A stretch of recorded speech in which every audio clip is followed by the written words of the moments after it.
Gustavo Alegret. Trump recibe hoy en la Casa Blanca a Justin Trudeau. Comercio y la crisis con China en la agenda bilateral. Avanza visita de Michelle Bachelet en Venezuela. ¿Qué resultados esperan? Y en Brasil, Moro defiende su actuación durante la investigación del caso Lavallato. Comienza Club de Prensa con Gustavo Alegret.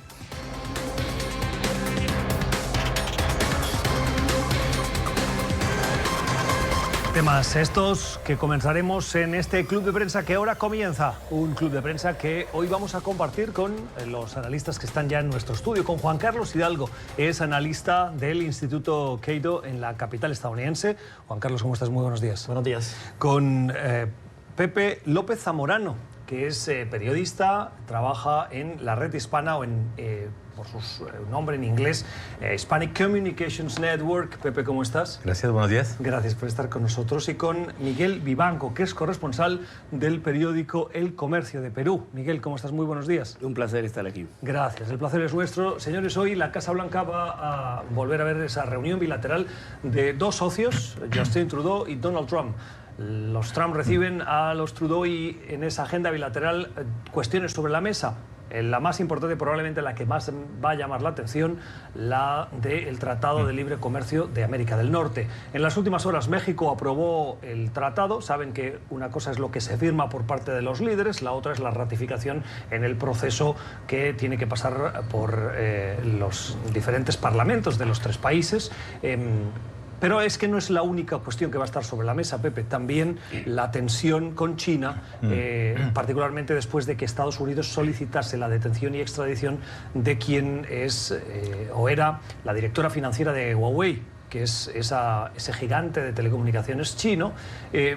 Canadá detuvo a esta directora financiera y en retaliación China detuvo a dos canadienses. Seguramente va a estar sobre la mesa cómo Estados Unidos puede ayudar a Canadá en ese problema diplomático.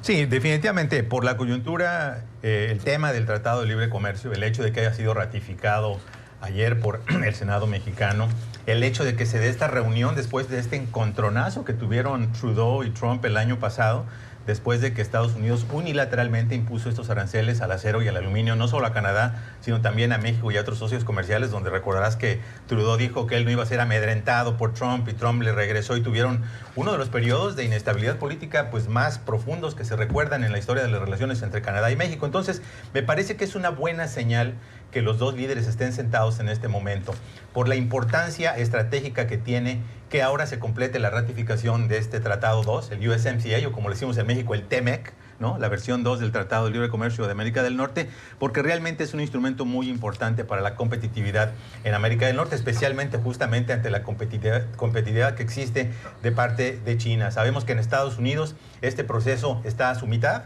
No hay todavía un horizonte muy claro de cuándo pudiera ser ratificado. Ya sabemos que los republicanos, por una parte, siempre partidarios del libre comercio, están a favor en general del acuerdo. Sin embargo, el principal obstáculo es de parte de los demócratas. Y es importante ese obstáculo porque es en la Cámara de Representantes, que es el órgano donde se debe originar la discusión y el voto del acuerdo. ¿Qué está pidiendo la señora Nancy Pelosi? Está pidiendo que haya algún mecanismo que garantice que van a hacerse cumplir las disposiciones del acuerdo. Está pidiendo disposiciones ambientales, disposiciones laborales. Yo dudo mucho que la administración Trump tenga apetito para reabrir el acuerdo. Sin embargo, como ocurrió en la versión número 1, han encontrado siempre mecanismos ingeniosos. Bill Clinton creó los acuerdos suplementarios de trabajo, de ecología, crearon la Carta Paralela del Azúcar. Entonces, muy probablemente pueda ser que eso sea suficiente para los demócratas. No lo sabemos y mi apuesta sería a que eventualmente el presidente Trump va a lograr hacer la misma coalición tan singular que logró el presidente Bill Clinton.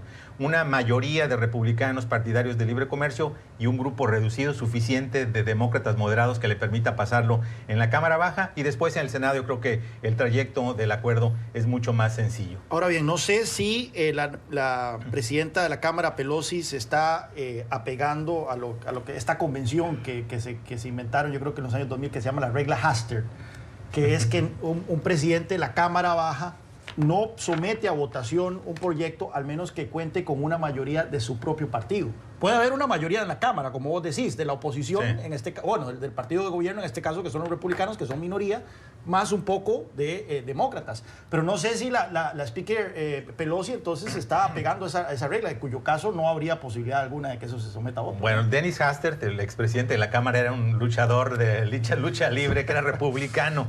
Hasta el momento, la señora Pelosi no ha esgrimido la regla Hastert. Efectivamente, tiene razón. Esa regla Hastert fue muy dañina para muchas iniciativas de ley en el Congreso. ¿Migración? Migración, por ejemplo, porque nada se podía mover a menos que hubiera una mayoría de la mayoría. Esa regla no está en la mesa. Más que nada, la importancia son los tiempos. La Casa Blanca quiere que este acuerdo se apruebe antes del receso de agosto. Eso también daría lugar para que hubiera un proceso similar en Canadá. Y yo creo que los tres países están interesados en que se acelere esta ratificación final, porque definitivamente los inversionistas que están buscando la certidumbre, especialmente, que dan estos acuerdos de libre comercio, pues obviamente lo verían como una señal muy positiva para reactivar la inversión extranjera en la región. Precisamente la importancia de la figura de Pelosi queda puesta de manifiesto porque en la agenda de Trudeau en Washington se incluye una reunión del primer ministro canadiense con la presidenta de la Cámara de Representantes. Eso sí, después de reunirse con Donald Trump.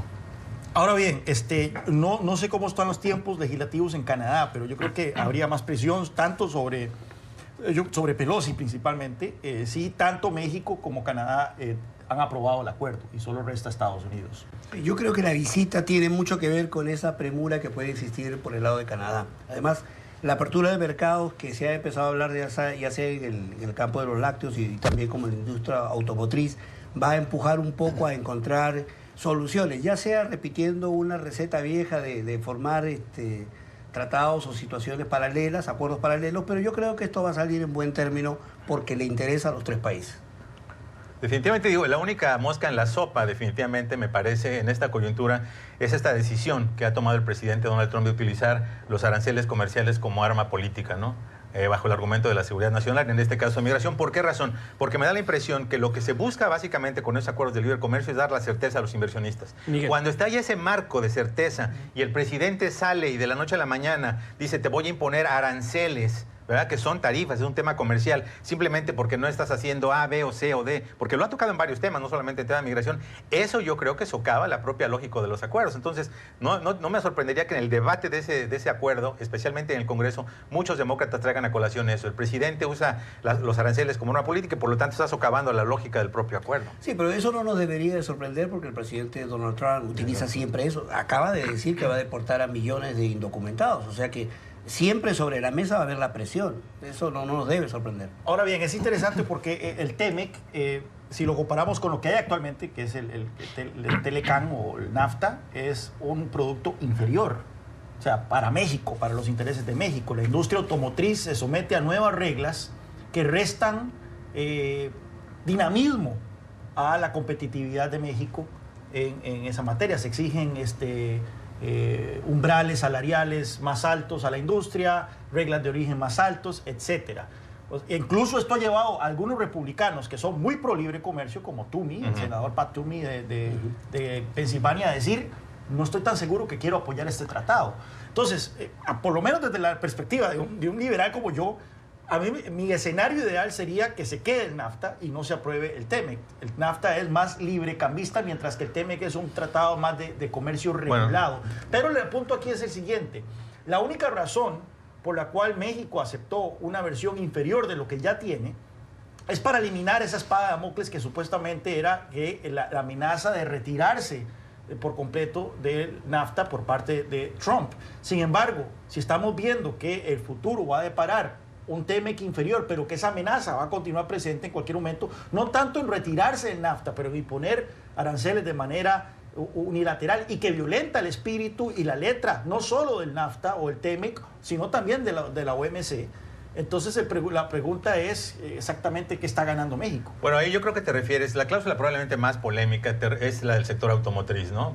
no solamente aumentó el umbral de lo que se llama el contenido regional del 62.5% del acuerdo original al 75%, sino que el 40% del contenido de un automóvil ahora va a tener que ser producido en regiones donde el salario mínimo sea por lo menos $16 por hora. Obviamente sabemos que en este momento en México no existe esa circunstancia, $16 por hora. Entonces yo lo veo desde dos perspectivas. Número uno, el acuerdo se tiene que ver en su balance, ¿no?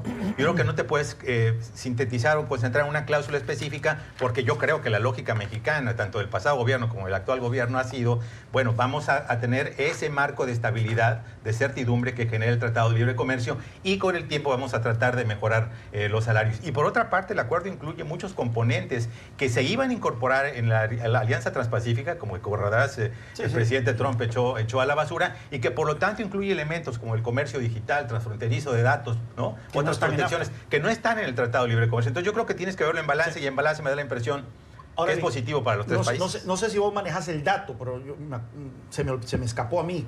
¿Qué porcentaje del comercio bilateral es el que representa la industria automotriz? Es el más importante. Es el mucho más importante. Entonces, si lo vemos en una balanza, a lo mejor sí, esa balanza sigue siendo negativa, precisamente por el peso desproporcionado que tiene el sector automotriz, que fue el que se sometió a ajustes de reglas que hacen del tratado algo menos dinámico que lo que hay actualmente. Pero no nos olvidemos la figura de lo gradual, ¿no? En todos estos acuerdos, una vez que se firman o hay el compromiso de ratificarlos, queda el aspecto de graduar poco a poco, tanto el tema salarial, los beneficios sociales. Eso ha ocurrido en muchos tratados. Por ejemplo, en el tratado que firmó de comercio que firmó Estados Unidos con Perú, hasta el día de hoy la regulación salarial no ha llegado al punto ideal.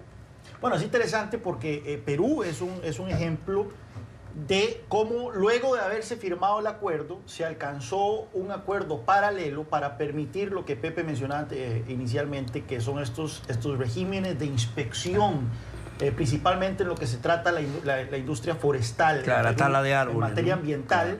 Claro. Los peruanos aceptaron que los estadounidenses hagan inspecciones regulares, o por lo menos está en la letra, no sé si se está haciendo, pero que hagan inspecciones regulares para determinar que en verdad se está cumpliendo lo que está determinado en el acuerdo.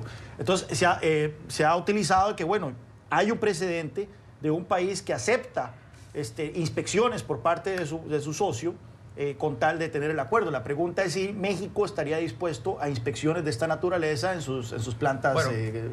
Uno de los temas, lo sabemos durante las negociaciones, que fue muy importante, fue que cuando a un acuerdo de libre comercio le pones tantas reglas, claro, ¿no? Por ejemplo, que si el 62.5%, ¿y a qué te vas, no? Es el motor, son cada tornillo, es decir, el cumplimiento de la supervisión de que se esté llevando a cabo el tornillo, de dónde viene el tornillo, etcétera, hasta llegar con los porcentajes, eso tiene un costo real. Cuando la lógica del acuerdo es generar competitividad, cuando la lógica del acuerdo es generar las cadenas de abasto que sean suficientemente útiles. México pondría la mano de obra. Entendemos, por ejemplo, que un carro, antes de que llegue a Estados Unidos terminado, pasan los productos 8 veces entre los dos países. ¿Por qué? Porque envían el motor de Michigan, de México envían otra parte, de Canadá otra parte del carro. Entonces, finalmente, se monta en México, por ejemplo, hace lo que hace Ford en Hermosillo, y después llega el vehículo a los Estados Unidos. Eso le da competitividad, en lugar de estar pidiendo las taxas de Europa, de otro lugar del mundo. Entonces, ese es un tema interesante. Yo asumo que los tres países en balance consideraron que el resultado del acuerdo fue positivo, de tal manera que lo firmaron y se quitaron aquellas. Acuérdate, había píldoras venenosas. Trump quería salirse del acuerdo a los 5 años con esta cláusula de la muerte. Otros temas que eran muy, muy controvertidos. Entonces, al final, veo que de los tres países hubo concesiones. Vamos a cambiar de asunto. En las últimas horas ha aumentado la tensión con Irán, de Estados Unidos con Irán. La Guardia Revolucionaria ha abatido un dron, un objeto, un avión teledirigido, no pilotado, en una zona que es disputada entre los dos países. Estados Unidos dice que estaba en zona exterior o a las afueras del territorio nacional iraní, y la Guardia Nacional iraní asegura que había violado su espacio aéreo. Donald Trump hace minutos ha intervenido, ha hablado sobre esa cuestión, sobre esa polémica que incrementa la tensión entre los dos países, y dice que Irán ha cometido un grave error. ¿Hasta dónde nos va a llevar la situación con Irán y la escalada que estamos viendo? Es preocupante, porque cuando siempre analizamos situaciones tensas como esta, y lo mismo se dijo en su momento con la península coreana y ahora en Irán, aun cuando los actores a cargo de ambos países no quieran un conflicto, y en este caso se sabe que Trump por instinto no quiere una guerra, y que Khomeini, por lo menos el presidente no, Khomeini, ¿cómo se llama el presidente de Irán? Rouhani. Rouhani, no, tampoco es partidario de un enfrentamiento con Estados Unidos. Sin embargo, tienen a sectores duros en sus gobiernos que sí quieren una guerra. En este caso, Bolton en Estados Unidos y Pompeo probablemente, y en el caso de Irán, los ayatolas, y hay otros elementos que medran de un enfrentamiento con Washington. La posibilidad de malos cálculos y que situaciones como esta sean mal interpretadas se presta entonces para que efectivamente se genere una dinámica que termina desembocando en un conflicto. En inglés existe un verbo que lo voy a traducir crudamente en español, que es sleepwalking, sonambulear. Y hay un libro muy bueno que salió sobre la Primera Guerra Mundial que se llama The Sleepwalkers, los sonámbulos. Y el punto que hace el autor es que los líderes europeos antes de la Primera Guerra Mundial no es que deliberadamente tomaron decisiones en búsqueda de una guerra, sino que sleepwalked, sonambulearon.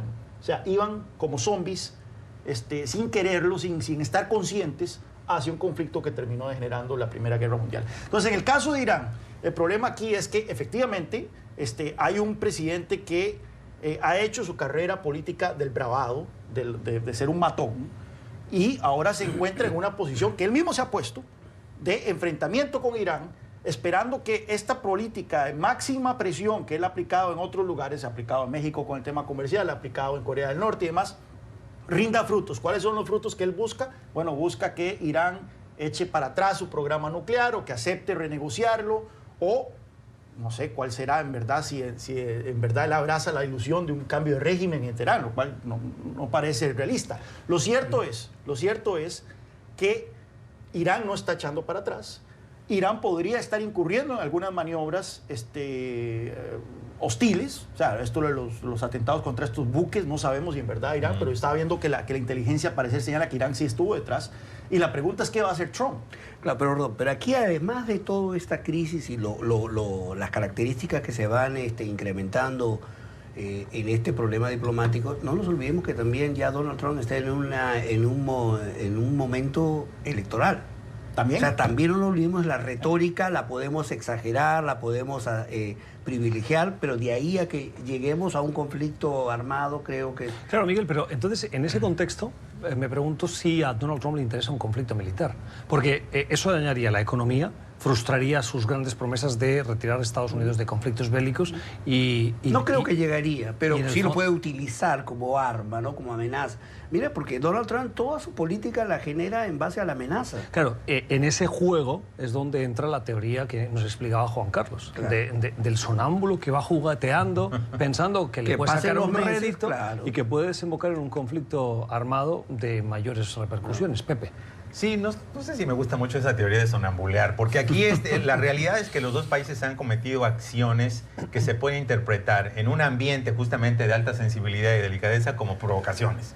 Si que tengas un dron volando sobre Teherán, si creemos la versión de Estados Unidos... Ese no es el escenario. No, por eso, primero, si creemos la versión de Estados Unidos, que estaba a 17 millas del espacio aéreo de Irán, o si creemos la versión de Irán, que estaba sobre el espacio aéreo de ellos, independientemente de eso, hay un elemento de provocación. Con los buques pasa lo mismo. Entonces tienes un problema que tienes, por una parte, a una persona que le gusta blofear, que me parece más análoga a la metáfora del póker, ¿no? Que le gusta blofear, jugar con manos fuertes para ver qué saca, que ha sido su dinámica en las negociaciones con muchos países, ¿no? Pero que después no parece realmente muy interesado en llegar a la culminación de un tema militar, como lo estamos viendo también en el caso, por ejemplo, de Venezuela. Entonces, es un ambiente propicio para que con cualquier error de cálculo de cualquiera de las dos partes, o ensalces a los sectores que dentro de cada país sí son verdaderos halcones, no son bluffers, son halcones, y sabemos quiénes son los halcones en el gobierno de Trump y quiénes son los halcones en el gobierno de Irán, y que por lo tanto estés dando los elementos para que brinque una chispa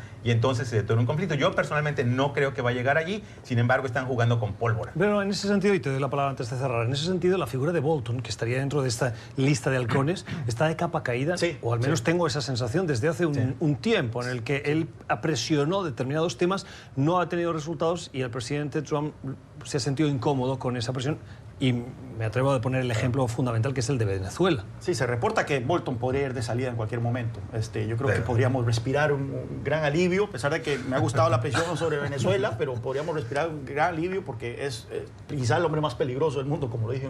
De hecho, hay un nuevo reporte justamente que da la impresión de que el presidente, por una parte, dijo que le da la impresión de que los militares o la oposición venezolana se chamaqueó, como decimos en México, al equipo de ellos, ¿no? En el sentido de que les pintaron escenarios que en realidad no eran los correctos y que por lo tanto el interés del presidente en esta opción militar pues no es tal. También filtró el presidente que él se sentía presionado por sus asesores a la opción militar, cuando fue él el que dijo que la opción militar estaba en la mesa. Pero es que esto me devuelve, ¿cuánto? Esto 2003, estamos en el 16 años. Recordá que Bolton era de aquellos que decía que Estados Unidos iba a ser bienvenido como liberadores en Bagdad cuando la invasión. Claro. Y también fue chamaqueado, como vos decís, por líderes en el exilio de Irak, que eran los que le vendieron esta idea a Estados Unidos y a la administración Bush en particular de que invadir Irak iba a ser un pastel. Ahora bien, pero el punto que yo lo que quería decir es que vos hablabas de blofear, ¿verdad? En este punto, Irán sabe que es un bluff, ¿verdad? Y por lo tanto está retando a Estados Unidos, abiertamente lo está retando. Sabe sabe que Trump no quiere una invasión, sabe que el público estadounidense no quiere una invasión, a diferencia del 2003, una guerra.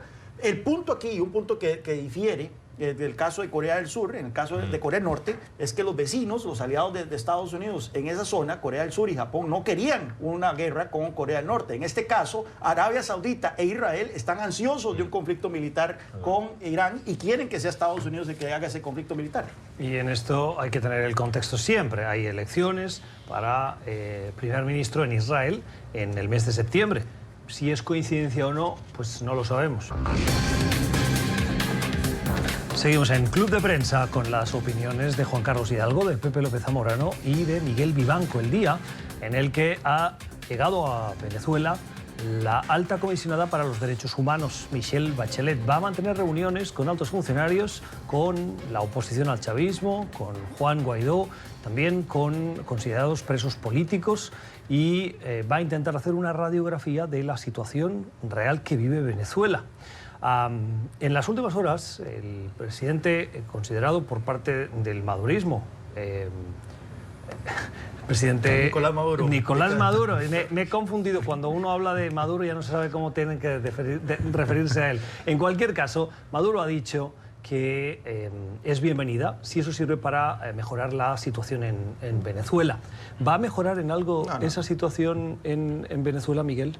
Yo no creo. Yo creo que estamos en la visita de Bachelet indirectamente, a pesar de todo lo que se ha dicho de los informes presentados, apunta en el juego que Maduro y sus estrategas cubanos han venido planificando por tiempo, alargar, dialogar, presentar, y en esa tendencia creo que va la cosa. Ahora, propuestas van a surgir, que se apliquen y que obtengamos resultados, ahí yo tendría mis reparos. Creo que la estrategia tiene que ser distinta o combinada, pero estas reuniones paralelas con Maduro y con Guaidó no te llevan a un punto de acuerdo. Sí, yo creo que la moneda está en el aire. Puede ser cara o puede ser cruz. Por una parte entiendo, ¿no?, que el gobierno del señor Maduro, que le está dando una recepción de alfombra roja, de alguna manera se siente validado, ¿no?, por la investidura presidencial que le da la visita de una funcionaria de Naciones Unidas, expresidenta de Chile, tomando en cuenta que hay un medio centenar de gobiernos que ni siquiera lo reconocen, ¿no? Pero por la otra parte, evidentemente, la señora Bachelet pudiera utilizar esta visita no solamente para reunirse con el señor Maduro, ni con los líderes de la oposición o con miembros del cuerpo legislativo, sino también para visitar los lugares, las calles, los hospitales, donde obviamente la situación es muy, muy triste. Estamos hablando de millones de personas que han tenido que salir del país. Entonces, en la medida que ella pueda dibujar una imagen clara de lo que está pasando en Venezuela, especialmente quizá en Caracas, con su visita, que pueda hablar de lo que está ocurriendo, quizá reunirse con prisioneros políticos, con las familias de ellos, con personas que tienen problemas para tener medicamentos, para tener tratamiento médico. Eso no necesariamente puede resultar en una imagen positiva de lo que está ocurriendo en Venezuela, tomando en cuenta que el gobierno del señor Maduro muchas veces ha dicho que no existe esta crisis humanitaria y fue el argumento por el cual no permitió la llegada de la ayuda extranjera. Entonces yo siento que el contenido, la profundidad y la trascendencia de la visita en este momento está en manos de la señora Bachelet. Va a estar 3 días en Venezuela. Puede salir algo interesante de allí. Pero que no haya reconocido la crisis humanitaria es una posición que ha ido cambiando. Maduro la negó, particularmente para no permitir la entrada, pero luego ha aceptado ayuda humanitaria de Cruz Roja y también de China y de Rusia, lo cual se contradice un poco con determinados posicionamientos en un principio, ¿no? Sí, definitivamente ha sido una posición en evolución, no hay duda de eso. Probablemente la primera, este gran montaje que se hizo por parte de Estados Unidos y la oposición, ¿no?, para atravesar la ayuda a través de los puentes, obviamente tenía un componente que era político y evidentemente la rechazaron. Qué bueno que esté entrando la ayuda. Esta visita de alguna manera le puede dar una dimensión muy importante porque probablemente sea una fotografía independiente de lo que está pasando y que ojalá esto precipite más ayuda extranjera. Se está liberando un 3% los presos políticos y es lo que en Venezuela llaman la puerta giratoria, ¿verdad? Sueltan 3 y mañana meten a 5 y así van, ¿verdad? Esto es de manual, ¿no? Es una cuestión de una manual de dictadura, ¿verdad? Y lo está haciendo Ortega en Nicaragua también. Entonces, esto es claramente asesorado por los cubanos, que si hay alguien que es experto en permanecer en el poder indefinidamente es la dictadura castrista. Ahora bien, a mí me llama la atención que creo que si hay un relato, una narrativa sobre esta visita, más que ponerle el foco sobre Nicolás Maduro y la dictadura, el foco está sobre Michelle Bachelet. Es lo que me llama la atención. O sea, todos los ojos están sobre si Michelle Bachelet va a emitir un informe que refleje la realidad de Venezuela, que sea imparcial, que sea duro con el régimen, que el informe previo que emitió iba en esa dirección, hay que admitirlo, pero claramente siempre genera suspicacias el hecho de que Michelle Bachelet ha tenido una relación, como comisionada, ha tenido una relación ambivalente hacia Venezuela en un inicio, y bueno, y como presidenta, ni qué decir, su abierta simpatía hacia el castrismo, hacia el madurismo, hacia el chavismo, hacia el orteguismo y a todos los otros sátrapas de izquierda del continente. ¿Por qué crees que Michelle Bachelet tiene simpatía por esos movimientos? Bueno, yo no sé, ella fue presa política de niña, ella estuvo, no presa política de niña, estuvo encarcelada de niña porque su padre murió en una prisión, en un calabozo de Pinochet, torturado. Ella sabe lo que es este tipo de regímenes, pero por algún motivo, y es una cuestión que no logro identificar, la gente de izquierda es ambivalente con las dictaduras de su propia denominación, ¿verdad? Y lo mismo se puede decir de la gente de derecha con las dictaduras de su propia denominación. Aquí todos son hipócritas, ¿verdad? En eso, por ejemplo, un Vargas Llosa se ha distinguido a lo largo de su vida por ser un crítico tanto de Pinochet como de Castro, ¿verdad? Y le ha valido muchísimas críticas tanto de la derecha como de la izquierda. Pero en este caso sí, bueno, Michelle Bachelet tiene ese récord. Yo creo, de verdad, en lo personal, no creo que pueda cambiar en nada o de manera significativa lo que pueda dejar de decir la expresidenta de Chile sobre esta visita de 3 días. Yo creo que es más de lo mismo. Donde creo que el punto de quiebre podría empezar a presentarse es si la expresidenta Bachelet empieza a tocar el tema de la migración forzada, porque se ha saturado la migración forzada en los países, llámese Ecuador, Colombia, Perú, que de tal manera está generando un conflicto ya en ese nivel de carácter regional. Y creo que por ahí podría venir la presión para un cambio, porque esto de 3 millones de venezolanos que han salido del país en situaciones, digamos, paupérrimas, esto no puede quedar aislado, y eso tiene una fuerza mucho mayor que creo que podría manejarse de otra manera a nivel de Naciones Unidas. Y quizá también, bueno, la oposición tiene grandes expectativas, ¿no? Después de lo que ocurrió en los últimos 5 meses, se ha visto desarticulada, desunida. Hay acusaciones de corrupción contra los personeros de Guaidó en Colombia por el aparente uso y malversación de fondos para los militares que desertaron. Entonces, a lo mejor están esperando que de alguna manera esta visita, en cierta medida, con esa posible fotografía que describe o que tome Bachelet y la comparta con el resto del mundo, pues de alguna manera le permita una galvanización que hasta el momento no ha podido lograr. Lo que pasa es que en este sentido, hablando del caso del uso de los fondos destinados a los militares, escuché en las últimas horas a Nicolás Maduro diciendo que la oposición estaba protagonizando un festín de la corrupción. Y es como el burro hablando de orejas, con todo el respeto, ¿no? Pero él precisamente, que está al frente de un gobierno que está manchado por activa y por pasiva de casos y de escándalos de corrupción, de desfalco, de uso de fondos, de mal manejo de PDVSA, etcétera, que acuse a la oposición de una situación muy particular que no los exonera, pero que no es en absoluto comparable con... Sí, pero vean la dinámica que esto crea. Entonces ahora lo que yo por lo menos he visto, muy soberamente debo admitir, pero lo que yo he visto por lo menos en redes es a la oposición sacudiéndose estas denuncias de corrupción. O sea, ya entonces el ojo no está sobre el madurismo y sobre el chavismo, ¿verdad? Y los cientos de miles de millones de dólares que han desaparecido en Venezuela en los últimos 15 años, sino que ahora el foco está sobre Guaidó, sus allegados, y otros miembros de la oposición, ¿verdad? Por este mal manejo aparente de la ayuda humanitaria en Cúcuta. Son las 12:04 en Brasilia, Montevideo y Buenos Aires, las 10 en Bogotá, Lima y Quito, el día en el que nos hacemos eco también de las palabras del ministro de Justicia del gobierno de Jair Bolsonaro, Sergio Moro, el juez estrella que entró en el gobierno para reforzar ese mensaje de Bolsonaro de lucha contra la corrupción y contra la inseguridad, y que ahora se ve salpicado o como mínimo bajo la sombra de la duda por el papel que tuvo cuando instruía el caso en contra del expresidente Luis Ignacio Lula da Silva.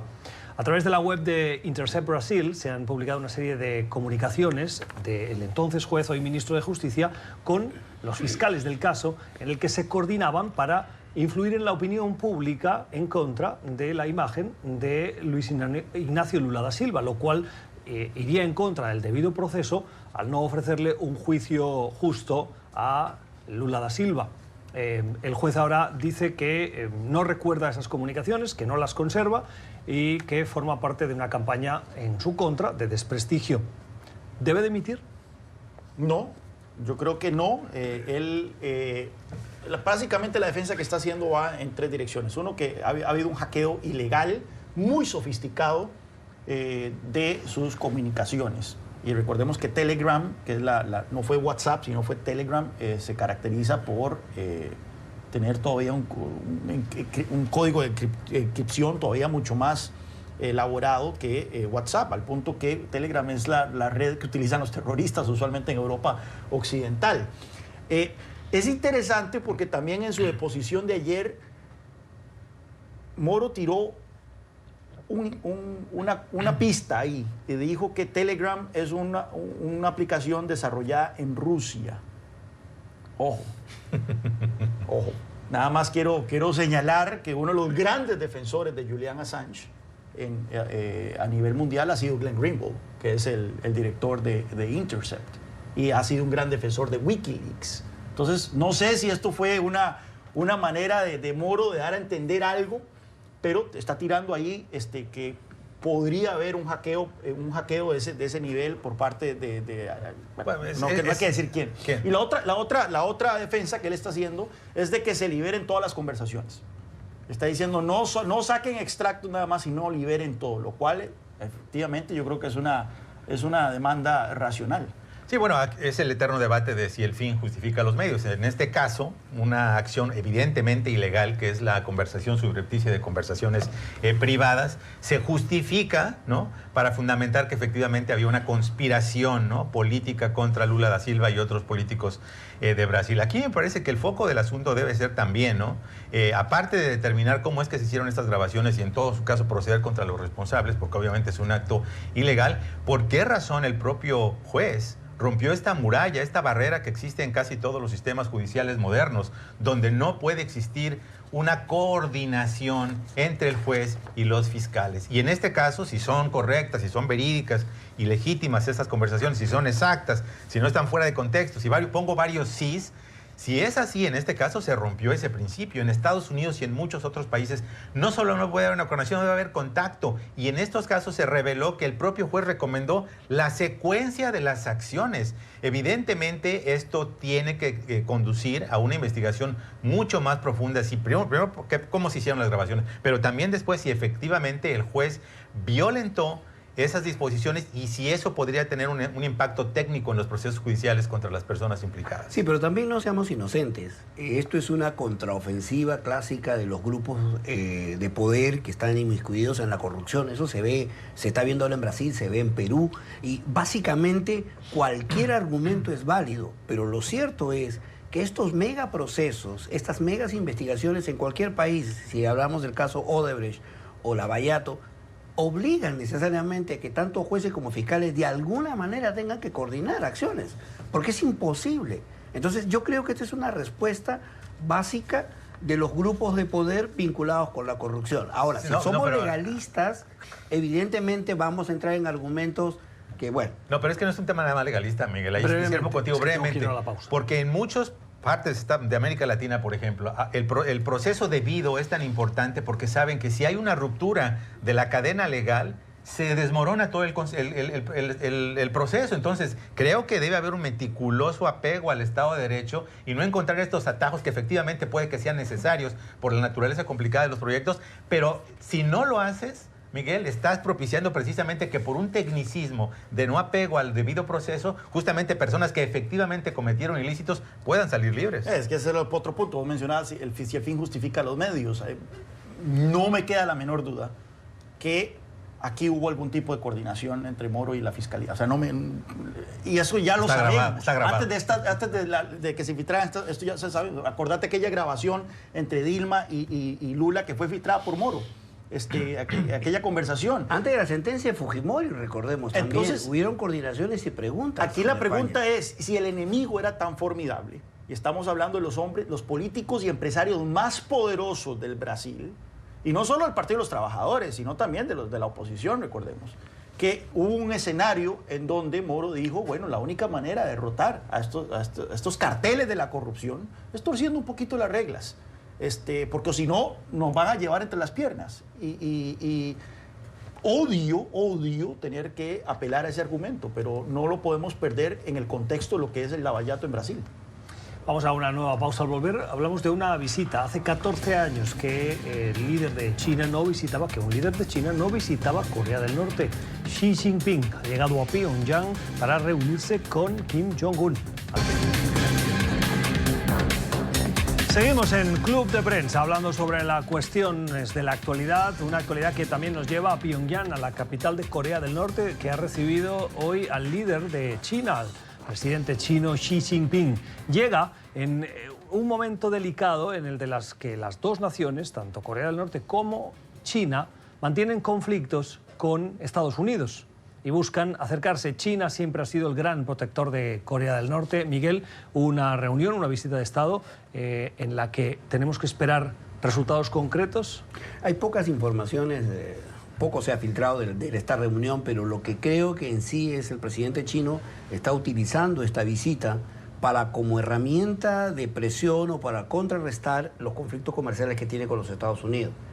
Obviamente veremos en el transcurso de las informaciones que puedan salir qué es lo que pretende o no. Lo decías bien, es el gran protector de Corea del Norte y más allá de las promesas que se puedan hacer, veremos en el tiempo, en el corto plazo, si se van a cumplir. Pero creo que China está sacando provecho geopolítico de esta situación. Juan Carlos. Sí, recordemos de que, bueno, The Economist describe esto como la visita del hermano mayor de Kim Jong-un.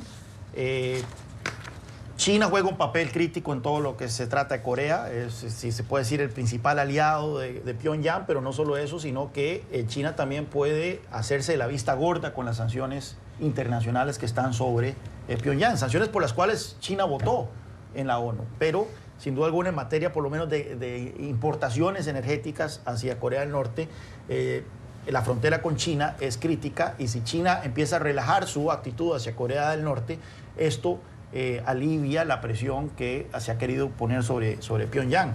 Lo cierto es que no sabemos exactamente cuál va a ser la actitud de Xi Jinping hacia Corea, si va a ser una actitud de coadyuvar los esfuerzos de Donald Trump por lograr la desnuclearización de la península coreana, que ciertamente no es en el interés de Beijing que haya una Corea del Norte con armas nucleares, aunque ya es una realidad, o si va a ser más bien de sabotear un poco la ofensiva de Trump o las negociaciones de Trump con Kim Jong-un. En ese sentido, vamos a ver lo que trasciende en los próximos días, pero probablemente no sabremos exactamente qué pasó hasta que veamos cómo se desarrollan los hechos por los siguientes meses. Sí, yo creo que antes de llegar a Corea del Norte, el presidente Xi Jinping hizo un artículo editorial donde alababa a Kim Jong-un diciendo que se estaba moviendo en la dirección correcta. Justamente en el contexto de lo que mencionaba Miguel, el tema de la relación con Estados Unidos, me parece que ese fue un mensaje muy claro para el presidente Donald Trump. Es decir, tú decides si quieres entrar a una guerra comercial. Yo te puedo decir con esta visita que yo puedo ser parte de la solución o parte del problema. Yo puedo ayudarte a destrabar las negociaciones con la influencia que tengo sobre Corea del Norte, o puedo no hacerlo y por lo tanto nadie te va a dar tu premio Nobel de la paz que estás buscando, ni va a avanzar la desnuclearización de la península coreana, ¿no? Y me parece que en ese sentido la visita sí tiene un gran potencial. Por una parte es bueno que alguien esté platicando con Kim Jong-un, ¿no? Siempre este líder impredecible, ¿no? Volátil, ¿no?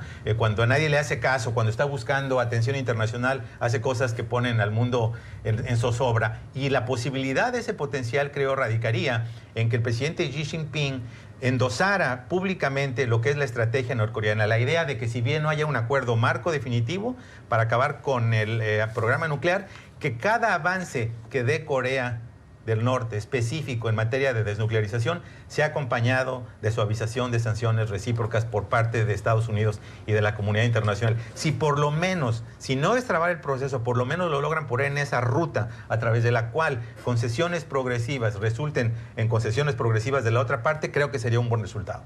Vamos a cambiar de asunto antes de ir a la pausa.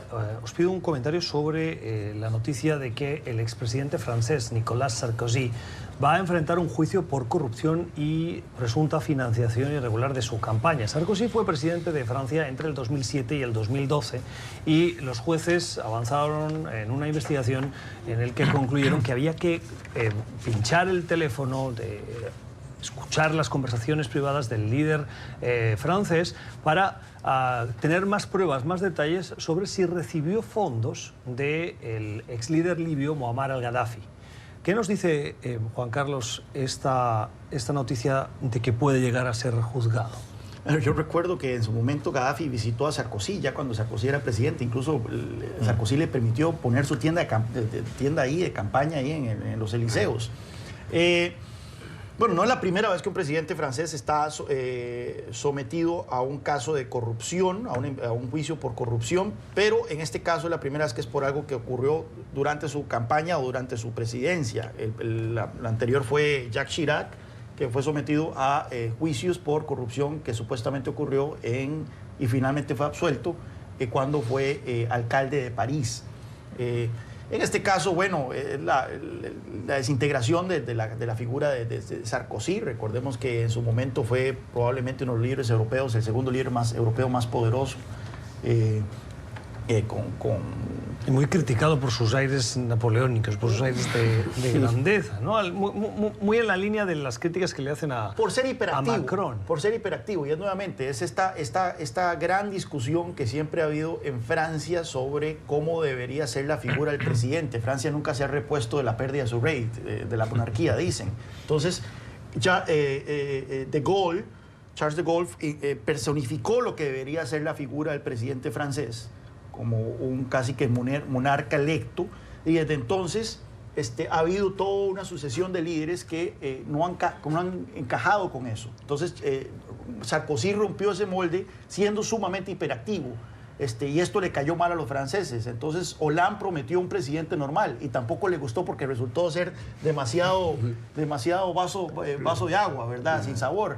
Y ahora llega Macron diciendo, bueno, no voy a ser ni Sarkozy ni Hollande, voy a representar a este Júpiter, ¿verdad? Este líder gaulista, pero ahora más bien ha sido también objeto de burlas por eso. Entonces, esa es una cuestión como que solo... Pero el tema central ahí es el financiamiento de campañas. Sí, y el financiamiento de campañas es un problema a nivel mundial, porque no solamente conlleva a intereses ocultos, sino que deforma lo que viene a ser los planteamientos políticos o por lo menos las propuestas para gobernar. Y eso en un mundo tan acelerado como el que tenemos es preocupante. Cerramos. Sí, yo coincido con Miguel, definitivamente. El tema del financiamiento electoral es sumamente delicado, porque en muchos países, incluido Estados Unidos, el sistema obliga a los líderes electos a estar constantemente buscando dinero para ser competitivos. Obviamente eso no quiere decir que sean válidos los atajos legales. El presidente Sarkozy, de hecho, ya había sido acusado y exonerado de una acusación de financiamiento ilegal en la campaña de 2007. Sigue una acusación pendiente de la campaña de 2012. Evidente, esto es parte de toda esta ola que ha habido de justicia, no solo en Europa, sino a nivel de América Latina, justamente para que ningún político esté por encima de la ley. O varapalo de la relatora de ejecuciones extrajudiciales de las Naciones Unidas al régimen de Arabia Saudí.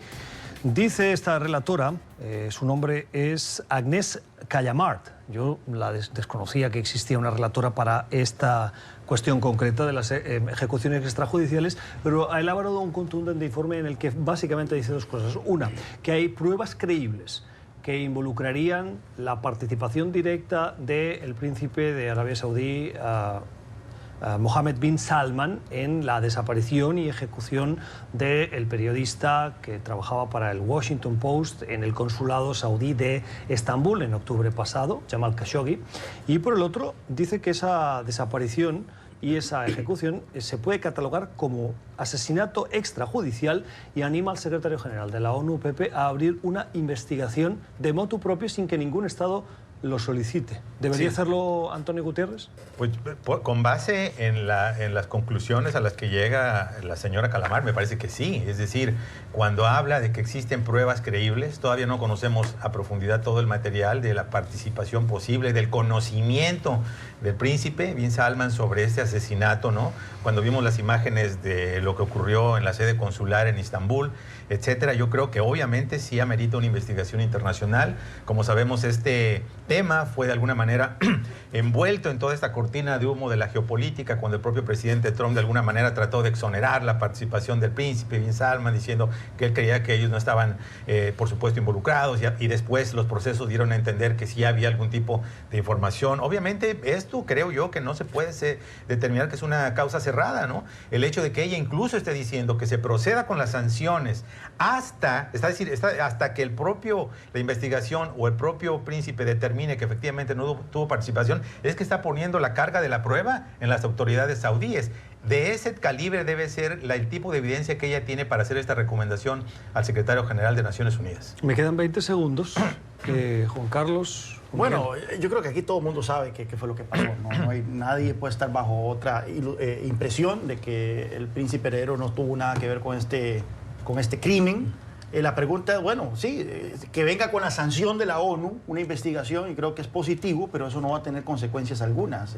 No sé si eventualmente algún tipo de recomendación sea hecha ante algún foro de las Naciones Unidas, pero sabemos que tanto Estados Unidos como Rusia, como China, como todos los aliados de Arabia Saudita en el Consejo de Seguridad van a vetar cualquier cosa que sea incriminatoria contra el príncipe de la corona saudí. Las opiniones, el análisis de nuestros invitados hoy con Juan Carlos Hidalgo, con José López Zamorano y con Miguel Vivanco. Gracias por su tiempo y por habernos acompañado, y a ustedes por estar al otro lado. Nosotros volvemos mañana. Gracias por su sintonía. Hasta mañana.